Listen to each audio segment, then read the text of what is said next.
Hello friends, అస్సలం వాలేకుమ్. ఎలా ఉన్నారు మీరందరూ? నాకు కొంచెం హెల్త్ ప్రాబ్లం వల్లనే వీడియోలు తీయలేకపోయాను. ఇప్పుడు నుంచి తీస్తాను. ఇవాళ నేను పాయసం చేయబోతున్నాను.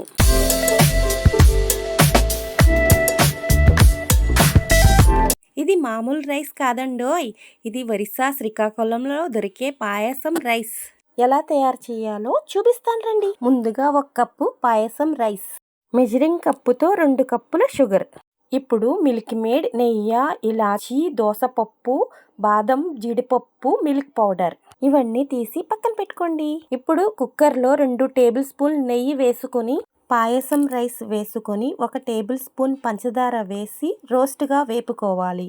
చూడండి, ఇలా రోస్ట్గా అయ్యాక 1.5 గ్లాసు వాటర్ వేసుకొని కుక్కర్ మూత పెట్టి 3 విజిల్స్ రావాలి. కుక్కర్ విజిల్ వచ్చే వరకు పాలు మరగబెట్టుకుందాం. ఇప్పుడు ఒక బాండీ పెట్టి 3 పాలు ప్యాకెట్ల పాలు వేసి బాగా మరగబెట్టుకుందాం. 3 విజిల్స్ వచ్చాక రైస్ ఉడికిందో లేదో చూద్దాం రండి.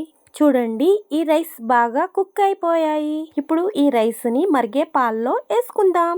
రైస్ మొత్తం పాల్లో వేసుకొని బాగా కలుపుకోవాలి. ఇప్పుడు ఇందులో మనం పక్కన పెట్టుకున్న మిల్క్ మేడ్, ఇప్పుడు మిల్క్ పౌడర్లో కొంచెం వాటర్ వేసుకొని ఉండలు లేకుండా కలుపుకొని ఇందులో వేసుకోవాలి. ఇలాచీని కొంచెం పౌడర్ చేసుకొని ఇందులో వేసి కలిపి కొద్దిసేపు మరగబెడదాం. ఇందులో పంచదార వేసుకొని మళ్ళీ కొంచెంసేపు మరగనిద్దాం. పాయసం మరిగే లోపులో డ్రై ఫ్రూట్స్ నెయ్యిలో రోస్ట్ చేసుకుందాం. డ్రై ఫ్రూట్స్ బాగా రోస్ట్ అయ్యాక పాయసంలో వేసుకుందాం. అంతే, రెడీ అయిపోయింది మన పాయసం. ఈ రైస్ శ్రీకాకుళం నుంచి మా చెల్లి తీసుకొచ్చింది.